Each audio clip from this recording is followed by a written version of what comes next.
ಆ ಥರ ಏನು ನೀವು ನೀವು ನೀವು ಯಾವ ಅರ್ಥದಲ್ಲಿ ಭಾವಿಸಿದಿರೋ ಗೊತ್ತಿಲ್ಲ ನನಗೆ. ಭಾರತದ ಒಂದೊಂದು ಮಣ್ಣಿನ ಕಣಕಣವೂ ಕೂಡ ಪವಿತ್ರವಾದದ್ದೇ.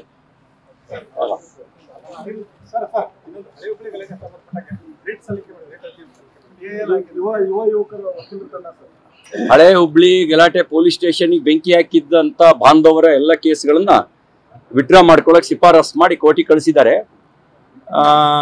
ನಾಳೆ ನಿಮ್ಮ ರಕ್ಷಣೆ ನೀವೇ ಮಾಡ್ಕೊಬೇಕು. ಪೊಲೀಸ್ ಸ್ಟೇಷನ್ಗೆ ದಾಳಿ ಮಾಡಿದವರಿಗೆ ರಕ್ಷಣೆಗೆ ಇವ್ರು ಹೊರಟ್ರೆ ನಾಳೆ ನಿಮಗೆ ನಮಗೆ ರಕ್ಷಣೆ ಇಲ್ಲ.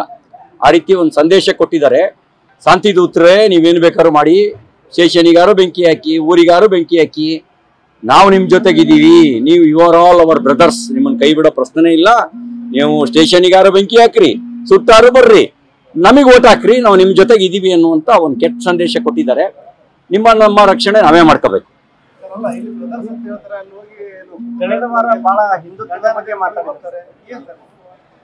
ನೋಡಿ, ಇಲ್ಲಿ ಈ ಹಳೆ ಹುಬ್ಳಿ ಪ್ರಕರಣವನ್ನ ಗಂಭೀರವಾಗಿ ತಗೊಂಡಿದ್ರೆ ಮೈಸೂರಿನಲ್ಲಿ ಮೊನ್ನೆ ಮತ್ತೆ ಪ್ರಕರಣ ಅಂತ ನಡೀತಿರ್ಲಿಲ್ಲ.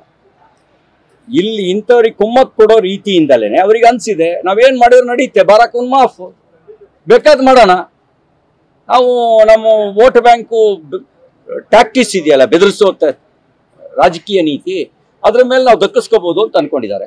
ಅದ್ರ ಪರಿಣಾಮನೇ ಇವತ್ತು ಬಜೆಟ್ನಲ್ಲಿ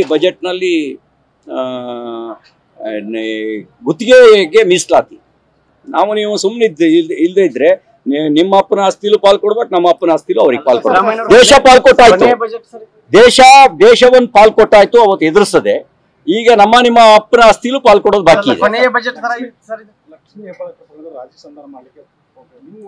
ನಾನು ಅದ್ರ ಬಗ್ಗೆ ಏನು ಮಾತಾಡಲ್ಲ. ಕೊನೆಯ ಬಜೆಟ್ ತರ ಇದೆ ಸರ್ ಸಿದ್ದರಾಮಯ್ಯನವರು, ಯಾಕಂದ್ರೆ 2.5 ವರ್ಷ ಆದ್ಮೇಲೆ ಸಿಎಂ ಬದಲಾವಣೆ ಆಗ್ತಾರೆ. ನಾನು ಅವ್ರು ನಿಲ್ಲಿಸೋದು ಏರ್ಸೋದು ನಮಗೆ ಸಂಬಂಧಪಟ್ಟಿದ್ದಲ್ಲ. ಕಾಂಗ್ರೆಸ್ ಪಾರ್ಟಿಗೆ ಜನ 138 ಸೀಟ್ ಕೊಟ್ಟಿದ್ದಾರೆ. ಇಳಿಸೋದು ಏರ್ಸೋದು ಅವ್ರ ಪಾರ್ಟಿಗೆ ಸಂಬಂಧಪಟ್ಟಿದ್ದು. ನಾನು ಏನು ಅದ್ರ ಬಗ್ಗೆ ಪ್ರತಿಕ್ರಿಯೆ ಕೊಡೋಕೆ ನಾನು ಹೋಗಲ್ಲ. ಆದರೆ ಒಂದೇ ಒಂದು ಮಾತು ಹೇಳೋದೇನು ಅಂದರೆ, ನೀವು ದಿನ ಮುಖ್ಯಮಂತ್ರಿ ಪದಕ್ಕೆ ಅಪಮಾನ ಮಾಡಬೇಡಿ. ಸಿದ್ದರಾಮಯ್ಯನವರಂತ ಹಿರಿಯರಿಗೆ ಅಪಮಾನ ಮಾಡಬೇಡಿ. ಇಳಿಸ್ಬೇಕು ಅಂದರೆ ಒಂದೇ ದಿನ ಇಳಿಸಿ, ಆದರೆ ದಿನನಿತ್ಯ ಅಪಮಾನ ಮಾಡಬೇಡಿ, ಅಷ್ಟೇ ಹೇಳೋದು.